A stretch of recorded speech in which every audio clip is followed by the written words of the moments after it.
আচ্ছা, আপনারা কি চাইছেন ভারতবর্ষ বাংলাদেশ কিংবা নেপালের মতো হয়ে যাক, অথবা নেপাল আর বাংলাদেশের মডেল ভারতেও চলুক এবং ভারতবর্ষ সব দিক থেকে শত্রু দেশগুলোর কাছে একেবারে কোণঠাসা হয়ে পড়ুক? যদি আপনার মধ্যে বিন্দু মাত্র দেশভক্তি থেকে থাকে, তাহলে আজকে যেই গুরুত্বপূর্ণ প্রশ্ন এবং পয়েন্টগুলো নিয়ে আলোচনা করব তা ভালো করে শুনবেন এবং বুঝবেন এবং নিজের বিবেকবোধ দিয়ে সঠিকভাবে বিবেচনা করবেন। আজ আমরা দিল্লির রাজপথে চলা একটা আন্দোলন এবং তার নেপথ্যে থাকা কিছু মারাত্মক আন্তর্জাতিক ভূ রাজনৈতিক সমীকরণ নিয়ে কথা বলবো, যা মেন স্ট্রিম মিডিয়াতেও এই ঘটনার মূল গোড়া থেকে কিছুই বলা হচ্ছে না। তো আসুন শুরু করা যাক। নমস্কার, আপনারা দেখছেন টকটিভ বাংলা, আপনাদের সঙ্গে আমি বৈশাখী। কিছুদিন ধরেই সোশ্যাল মিডিয়া খুললেই আপনারা নিশ্চয়ই দেখছেন দিল্লির রাস্তায় 24 দিন ধরে অনশনে বসে আছেন বিশিষ্ট শিক্ষাবিদ ও পরিবেশবিদ সোনাম ওয়াংচুক। সঙ্গে রয়েছে ককরোচ জনতা পার্টি তথা সিজিপি। কিসের দাবিতে? নিট পরীক্ষার অনিয়ম, প্রশ্নপত্র ফাঁস এবং শিক্ষামন্ত্রী ধর্মেন্দ্র প্রধানের পদত্যাগের দাবিতে। আচ্ছা, তবে এই অনশনের নেপথ্যে কি রয়েছে? শুধুই পরীক্ষার্থীদের ভবিষ্যৎ, নাকি ছাত্রদের এই সংবেদনশীল আবেগকে ঢাল বানিয়ে কিংবা শুধুমাত্র ব্যবহার করেই ভারতের অভ্যন্তরীণ স্থিতিশীলতা ও অখণ্ডতা নষ্ট করার একটা ডিপ স্টেটের এটা কোনো এক সুগভীর এবং আন্তর্জাতিক চক্রান্ত চলছে, যা আমাদের দেশ ভারতবর্ষকে ভিতর থেকে একেবারে ভেঙে ফেলতে চাইছে, যেমনটা আমরা কিছুদিন আগে নেপাল এবং বাংলাদেশের ক্ষেত্রেও দেখেছিলাম। আমরা জানি সোনাম ওয়াংচুককে দেশবাসী চেনে মূলত 2009 সালের ব্লকবাস্টার ছবি 3 ইডিয়টস এর মাধ্যমে। সোশ্যাল মিডিয়া জুড়ে এই তথ্যটা বেশি বেশি করে ছড়িয়েও দেওয়া হয়েছে যে আমির খানের অভিনীত ফুংসুক ওয়াংরু বা রাঞ্চো চরিত্রটি নাকি সোনাম ওয়াংচুকের জীবনের ওপরই ভিত্তি করেই লেখা। কিন্তু আসল সত্যটা ঠিক কি? খোদ সিনেমার পরিচালক রাজকুমার হিরানি এবং চিত্রনাট্যকার অভিজাত যোশী স্পষ্টভাবে জানিয়ে দিয়েছেন এই চরিত্রটা কোনো একক ব্যক্তির ওপর ভিত্তি করে তৈরি হয়নি। এটা ছিল ভারতের একাধিক বিজ্ঞানী ও উদ্ভাবকের চরিত্রের মিশ্রণ। যাই হোক, সেই প্রসঙ্গে এখন নাই বা গেলাম। সোনাম ওয়াংচুক, যিনি বছরের পর বছর দেশ বিদেশে গিয়ে রাজকীয়ভাবে এই খ্যাতি ও গ্ল্যামার উপভোগ করেছেন, কিন্তু কখনো সত্যটা খোলসা করেননি। দ্বিতীয়ত, সিনেমায় ফুংসুকের 400টি পেটেন্টের কথা বলা হলেও বাস্তবে ওয়াংচুকের নামে কোনো পেটেন্ট নেই। সিনেমায় যেমন দারিদ্র্যের কারণে অন্যের নামে পড়ার কথা দেখানো হয়, বাস্তবে ওয়াংচুকের বাবাও ছিলেন লাদাখের দুবারের বিধায়ক এবং কাশ্মীর সরকারের প্রাক্তন মন্ত্রী। শ্রীনগরের ন্যাশনাল ইনস্টিটিউট অফ টেকনোলজি তথা এনআইটি থেকে ইঞ্জিনিয়ারিং করার পর তিনি ফ্রান্সের ক্রাতের স্কুল অফ আর্কিটেকচারে গবেষণা করেন। ফলে এটা কোনো জিরো থেকে হিরো হওয়ার রূপকথা মোটেও নয়, প্রথাগত রাজনৈতিক পরিবারের ব্যাকগ্রাউন্ড। আচ্ছা, তবে এবার আসা যাক ওয়াংচুকের বৈশ্বিক সংযোগে। 1964 সালে মার্কিন স্টেট ডিপার্টমেন্টের অধীনে তৈরি হয় স্কুল ফর ইন্টারন্যাশনাল ট্রেনিং বা এসআইটি। এদের মূল কাজ ছিল বিশ্বজুড়ে মার্কিন সফট পাওয়ার ও পছন্দসই রাজনৈতিক ন্যারেটিভ ছড়িয়ে দেওয়া। আর এই এসআইটির সাথে যুক্ত ছিলেন রেবেকা নরম্যান নামক এক আমেরিকান নারী। 1996 সালে তিনি লাদাখে আসেন এবং সোনাম ওয়াংচুককে বিয়ে করেন। এরপর 1996 সালের পর থেকেই ওয়াংচুকের জীবনে শুরু হয় আন্তর্জাতিক পুরস্কারের ঝড়। 2002, 2008, 2012, 2016, 2018 এই বছরগুলোতে পরপর বিভিন্ন অ্যাওয়ার্ড পান তিনি। এর মধ্যে সবচেয়ে আলোচিত হলো রামন ম্যাগসেসে অ্যাওয়ার্ড। ইতিহাস বলে ফিলিপাইনের সিআইএ সমর্থিত অ্যান্টি কমিউনিস্ট প্রেসিডেন্টের নামে এই অ্যাওয়ার্ড তৈরি হয়, যার প্রধান অর্থায়নকারী হল রকফেলার ব্রাদার্স ফান্ড এবং ফোর্ড ফাউন্ডেশন। এক্ষেত্রে সরাসরি টাকা না পাঠিয়ে পশ্চিমা এজেন্ডা পূরণকারীদের আন্তর্জাতিক স্বীকৃতি ও আইনি অর্থ যোগানোর জন্য এই অ্যাওয়ার্ড মডেল ব্যবহার করা হয়। ঠিক এই কারণেই 2024 সালে বিশিষ্ট সমাজকর্মী সন্দীপ পান্ডে 2002 সালে পাওয়া তার ম্যাগসেসে পুরস্কার ফেরতও দিয়ে দেন। এমনকি ওয়াংচুকের এনজিও সেকমেলে ফিউচার আর্থ নামক সংস্থার মাধ্যমে টাকা আসত, যার প্রতিষ্ঠাতা ক্লাব অফ রোমের ভাইস প্রেসিডেন্ট আর ক্লাব অফ রোমের পিছনেও সেই ফোর্ড ও রকফেলার ফাউন্ডেশন রয়েছে।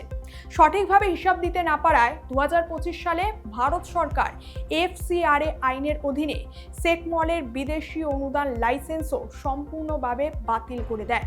এবার প্রশ্ন হলো, নিট পরীক্ষায় অনিয়মের মতো একটা ইস্যু নিয়ে আন্দোলনে নেমে হঠাৎ ওয়াংচুক লাদাখকে ষষ্ঠ তপশিলে অন্তর্ভুক্ত করার দাবি তুলছেনই বা কেন? প্রতিরক্ষা বিশেষজ্ঞদের মতে সীমান্ত এলাকায় কেন্দ্রের পরোক্ষ প্রশাসনিক ও অবকাঠামোগত নিয়ন্ত্রণ স্তব্ধ করে দেওয়াই হলো এই দাবির আসল উদ্দেশ্য। 2024 সালের মার্চে 21 দিনের অনশন, 1000 কিলোমিটার পদযাত্রা এবং 2025 সালে সেপ্টেম্বরে লেহতে তার নেতৃত্বে সংগঠিত সহিংস আন্দোলনের কারণে তাকে জাতীয় নিরাপত্তা আইনের অধীনে গ্রেপ্তারও করা হয়। প্রায় 170 দিন জেল খেটে 2026 সালের মার্চে তিনি মুক্তি পান। এরপর 2026 সালে 6 জুন আম আদমি পার্টির প্রাক্তন কর্মী ও অরবিন্দ কেজরিওয়াল প্রাক্তন উপদেষ্টা অভিজিৎ দীপকের নেতৃত্বে গঠিত হয় ককরোচ জনতা পার্টি তথা CJP। নিট অনিয়ম ও 10 জনের বেশি শিক্ষার্থীর মর্মান্তিক মৃত্যুর ন্যায় বিচার চেয়ে আন্দোলন শুরু হলেও সেখানে মূল ছাত্রদের সরিয়ে সামনে আনা হয় 59 বছরের বয়সী সোনাম ওয়াংচুককে। কিন্তু এই অনশন মঞ্চের পিছনের আসল চিত্রটা ঠিক কি? অনশন স্থলে বসে নেতাদের ব্রেড পকোড়া ও নুডলস খাওয়ার ছবি প্রকাশ্যে আসায় এখন চরম বিতর্ক তৈরি হয়েছে। এছাড়া আন্দোলনকারীদের মঞ্চে দেখা যায় অরুন্ধতী রায়কে, যিনি কাশ্মীরকে ভারতের অংশ হিসেবে মানেনি না। এরপর কলিন গোনসালভেস, যিনি 26/11 মুম্বাই হামলার মূল অভিযুক্ত তথা জঙ্গি কাসাবের আইনজীবী ছিলেন। এরপর প্রশান্ত ভূষণ, যিনি ইয়াকুব মেমনের ফাঁসি আটকানোর আইনজীবী, এবং নন্দিতা নারায়ণের মতো উগ্র বামপন্থী ফেসও ছিল এই মঞ্চে। বাস নাম রহেগা আল্লাহ কা। যা থেকে আরও একবার এটা স্পষ্ট হয় যে এই আন্দোলনের আসলে মূল এজেন্ডা বা লক্ষ্য ঠিক কী ছিল।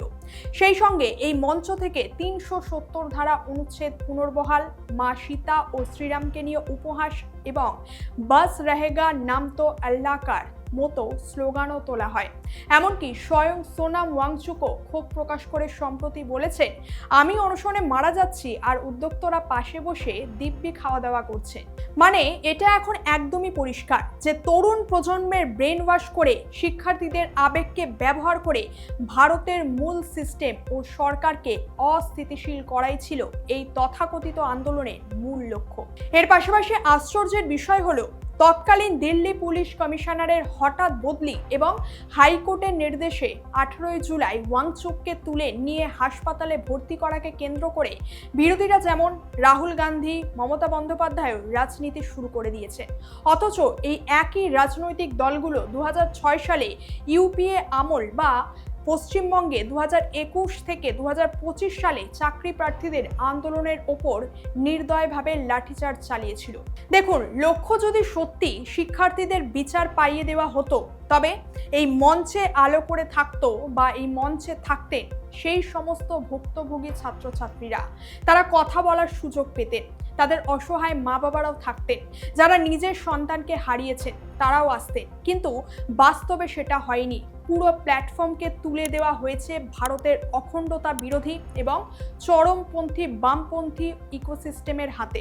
আর এর থেকে এটাই প্রমাণ করে যে আন্দোলনের আসল এজেন্ডা নিট নয়, বরং ছাত্রদের আবেগকে ঢাল হিসেবে বানিয়ে ভারতের অভ্যন্তরীণ স্থিতিশীলতাকে একেবারে নষ্ট করা। আর এখানেই সবচেয়ে মজার বিষয় হলো, সোনাম হয়তো এখনো নিজেও বুঝতে পারছেন যে তিনি আসলে এক চক্রান্তের অসহায় বোড়েতে পরিণত হয়েছে। ওনার ফেক ইমেজ আর মিডিয়া গ্ল্যামারকে ব্যবহার করে এই ইকোসিস্টেম নিজেদের স্বার্থ সিদ্ধি করছে। দুদিন আগে স্বয়ং সোনাম এই মঞ্চ থেকে ক্ষোভ প্রকাশ করে বলেছিলেন, তিনি যখন আমরণ অনশন করছে তখন আন্দোলনের বাকি উদ্যোক্তরা পাশে বসে দিব্যি খাওয়া দাওয়া করছেন। তিনি হতাশ হয়ে আবেদন করেছিলেন, আপনারা যদি আমার মতো আমরণ অনশনে বসতে নাও পারেন, অন্তত একদিনের প্রতীকী অনশন করুন কিংবা সংহতি জানিয়ে একবেলার খাওয়া দাওয়া ত্যাগ করুন। কিন্তু প্রশ্ন হলো, এই হাই প্রোফাইল ইকোসিস্টেমের কজন এই আহ্বানে সাড়া দিয়েছিলেন? উত্তরটা হলো কেউই নয়। আর এই পুরো ইকোসিস্টেমের পিছনে আন্তর্জাতিক ডিপ স্টেটের যে কালো হাত রয়েছে তার সবচেয়ে বড় প্রমাণ মিলেছে সম্প্রতি। শহরতলির ইংরেজি শিক্ষায় শিক্ষিত তথাকথিত বুদ্ধিজীবী বাবুদের সবচেয়ে পছন্দের টাইমস ম্যাগাজিনে তারা হঠাৎ করে সোনামের ছবি তাদের কভার পেজে ছেপে দিয়েছে। সাধারণ মানুষ ভাবছে বোধহয় বিশ্বমঞ্চে বিরাট কোনো স্বীকৃতি পেয়ে গেলেন তিনি, কিন্তু একটু গভীরে গেলে প্রোপাগান্ডার আসল চেহারাটা বেরিয়ে আসবে। এই টাইম ম্যাগাজিন আসলে কি? এটা মার্কিন গোয়েন্দা সংস্থা সিআইএ এর একটা অন্যতম প্রধান মিডিয়া কাম প্রোপাগান্ডার আউটলেট। আর একথা আজ থেকে নয়, সেই আমেরিকা সোভিয়েত ঠান্ডা যুদ্ধ মানে কোল্ড ওয়ারের সময় থেকে কিন্তু একেবারে ওপেন সিক্রেট। আর আমরা যখনই এই কথাগুলো বলি, দেশের তথাকথিত প্রগতিশীল পণ্ডিতরা একে কনস্পিরেসি থিওরি বা কাল্পনিক গল্প বলে উড়িয়ে দেয়। কিন্তু আমি নিজে বানিয়ে কোনো মন গড়া কথা বলছি না, এ কথা বলছে খোদ বিদেশের স্বনামধন্য অক্সফোর্ড একাডেমিকের অফিসিয়াল রিসার্চ রিপোর্ট। সেই একাডেমিক রিপোর্টে পরিষ্কারভাবে তথ্য দিয়ে দেখানো হয়েছে কিভাবে বিশ্বের বিভিন্ন দেশে সিআইএ টাইমস ম্যাগাজিনের স্টাফ মিডিয়া করেসপন্ডেন্ট এবং রিপোর্টারদের ছদ্মবেশে কাজে লাগায়। এদের মূল কাজই হলো সেই সব দেশের অভ্যন্তরীণ তথ্য, রাজনৈতিক হালচাল এবং স্ট্র্যাটেজিক গতিবিধির উপর কড়া নজর রাখা এবং প্রয়োজন মতো সেখানে অস্থিরতা তৈরি করা। সুতরাং এই টাইমস ম্যাগাজিন যখন হঠাৎ করে সোনাম ওয়াংচুকের ছবি তাদের কভার পেজে জায়গা দেয়, তখন এটা ক্লাস 5-এর একটা বাচ্চাও সহজে বুঝতে পারে যে আসল উদ্দেশ্যটা ঠিক কি। লাদাখের মতো ভারত চীন সীমান্তে স্পর্শকাতর অঞ্চলে একজন মানুষকে গ্লোবাল মিডিয়া হাইপ দিয়ে হিরো বানানো এবং ভারতের সার্বভৌমত্ব বিরোধী ইকোসিস্টেমের সাথে তাকে এক মঞ্চে দাঁড় করিয়ে দেওয়া, এগুলোর কোনোটাই কাকতালীয় ঘটনা নয়। লাদাখের মতো ভারত চীন সীমান্তে স্পর্শকাতর অঞ্চলের একজন মানুষকে গ্লোবাল মিডিয়া হাইপ দিয়ে হিরো বানানো এবং ভারতের সার্বভৌমত্ব বিরোধী ইকোসিস্টেমের সাথে তাকে এক মঞ্চে দাঁড় করিয়ে দেওয়া, এগুলোর কোনোটাই নিছকই কাকতালীয় ঘটনা নয়। এটা আসলে ভারতের অভ্যন্তরীণ স্থিতিশীলতা ভেঙে দেওয়ার একটা আন্তর্জাতিক ব্লুপ্রিন্ট। শুধু এটাই নয়, এর পিছনের ঘটনা প্রবাহ দেখলে এনার আসল প্যাটার্নও ধরা পড়বে। কিছুদিন আগেই লাদাখের মতো শান্ত এবং স্ট্র্যাটেজিক সীমান্ত অঞ্চলে একের পর এক ঝামেলা এবং অশান্তি পাকানোর চেষ্টা করেছিলেন এই সোনাম ওয়াংচুক।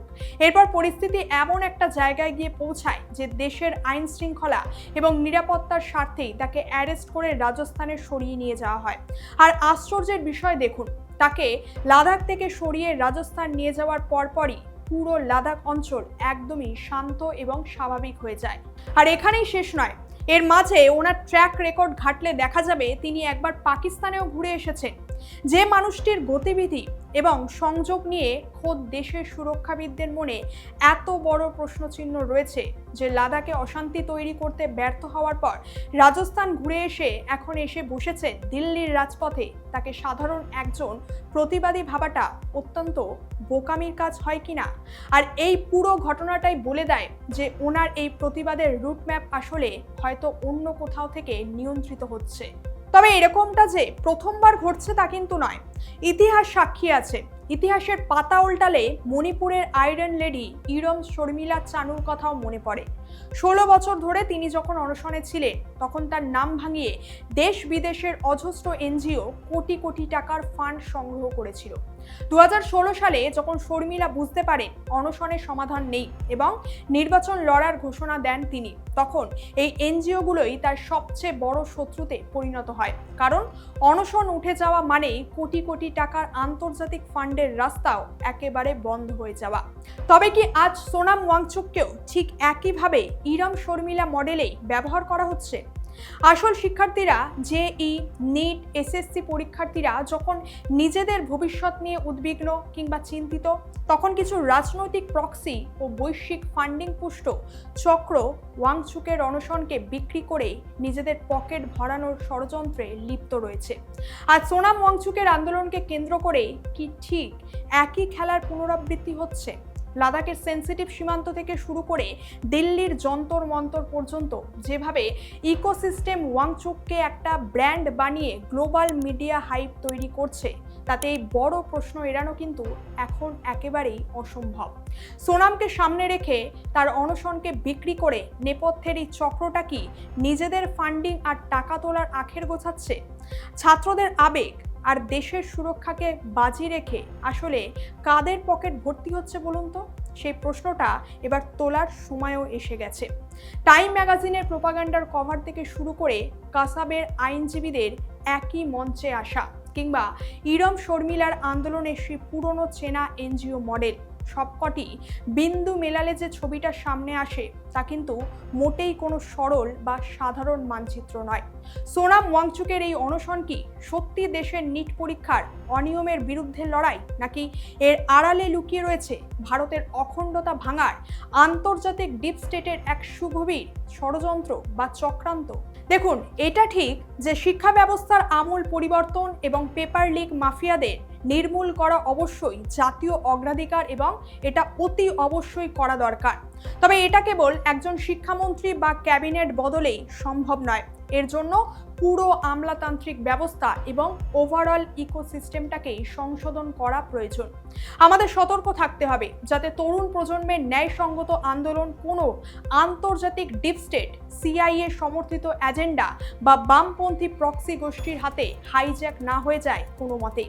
অর্থাৎ আসল শিক্ষার্থীদের সামনে এনে ভারতের শিক্ষা ব্যবস্থাকে রক্ষা করতে হবে আমাদেরকে। কি বলবেন এ বিষয় এবং এই সমগ্র ঘটনার বিষয় আপনার মতামত অবশ্যই কমেন্ট করে জানাবেন। আর ভিডিওটা ভালো লাগলে একটা লাইক এবং শেয়ার করে দেবেন। দেখা হচ্ছে পরের ভিডিওতে। ভালো থাকবেন এবং চোখ রাখবেন টক টিভি বাংলায়। ধন্যবাদ।